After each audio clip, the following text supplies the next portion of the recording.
It seems to be a combination. If you only think one level deep, inflation does seem great, right? Your stocks are going. If you own assets, right, which most people strive to do, strive to own stocks, house. Your wages are increasing, so all this nominal increase, I think, is very deceptive for most people who don't think in a penetrating way. A lot of people, I think, really do focus on kind of the symptoms of the system. And then two, I would argue that it's been integrated into the psychological and intellectual sphere for over 100 years, right? Like um, every PhD economist goes to work for a think tank or central bank or some other um, you know institution very close to the fiat currency spigot, let's say. And I think I saw this the other day. I saw who's Krugman and one of his other uh, Keynesian economist guys. They were on TV, and the jargon that they use, it's so pompous and false, right? They remind me of the analogy I use is like it's the priest of 500 years ago who were saying that you had to come through me to get into heaven. You needed this certain blessing, and had to do these relics, and you had to pay me this money. It's almost as if the economists today, the Keynesian economists, are these false priests, just speaking in any form possible to obfuscate the truth. Um, because there is no, it's just when you look at it from first principles, there is not a single moral justification for inflation. It's just a mechanism for inflicting wealth inequality. And I go into this in the paper, like countries in wartime. There was a point when Nazi Germany had plans to bomb London with counterfeit pounds.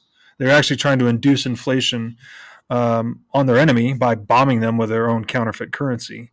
There were strategic sessions done in the Norabito laboratory in Japan to do something similar. So the ability to produce someone else's currency is only a mechanism for transferring wealth. It adds no value to an economy whatsoever. But because it affects the nominal value, I think Keynesian economists have just been able to pull the wool over everyone's eyes for 100 plus years. There's actually a great example in the piece that I lifted from Gary North in the book Honest Money. And he talks about the case of a hypothetical winemaker who is operating in a centrally banked economy. And he knows that his central bank recently, say, doubled the money supply, just for simplicity's sake. So this winemaker that's accustomed to selling his wine for $20 a bottle, all of a sudden he faces a dilemma, essentially. And kind of ignoring the unevenness of inflation in an economy, just again for simplicity's sake, he basically has three choices. The winemaker can continue to sell his bottle of wine for $20 a bottle, knowing that he's going to take a 50% haircut, right? The money supply doubled. All of his cost of inputs effectively doubled. So if he holds his selling price constant, he will eat that full loss due to inflation. His second option is he could actually start using cheaper ingredients or even water down his wine, but continue to sell it for $20 so that he could maintain his margin. And then, of course, his third option would be to double the selling price to $40, such that he receives the same value for his wine denominated in post-inflation dollars.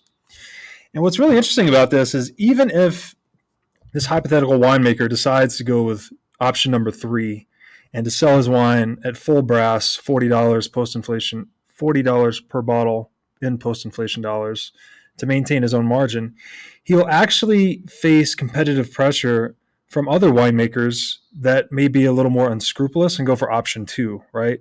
And it could just be at the margin. Someone could just be adding a few ounces of water to their wine or just using some slightly cheaper grapes.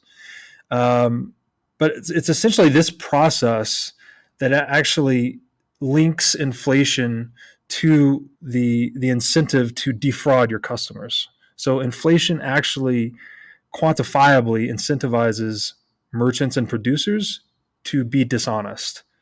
And again, even if you're the honest, morally virtuous winemaker choosing option number 3, you're now forced to weigh your moral integrity against your financial well-being, because the other winemakers with less scruples will actually outcompete you, right? If they can keep selling the same wine at $20 a bottle using a few drops of water or whatever it is, then they actually put you at risk. So it pushes honest producers out of business.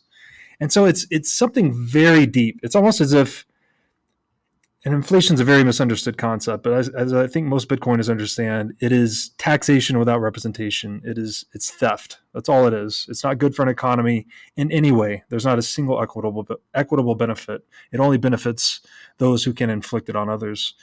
That theft that's integral to the current monetary system is actually infectious in a way, right? So in the same way that this winemaker is incentivized to defraud his customers, who it actually radiates out from them, right? So if the customer receives an inferior product for their dollars, then all of a sudden they're incentivized to cut costs elsewhere, and it pushes it out further from there. So it's almost like a moral or deceitful cancer that riddles an economy when you centrally manage a money supply and inflate it to the benefit of governors at the expense of everyone else. So and I was telling you kind of before the show, I still get arguments from people who I think are really smart that will bold-face tell me, no, inflation's good for an economy. You need rising prices. You need rising wages. And I'm just blown away, frankly, that this, what I consider to be the greatest con in human history, has been so successful, that they've duped otherwise really intelligent people into believing inflation is a naturally occurring phenomenon or is even healthy for an economy, when it could not be further from the truth.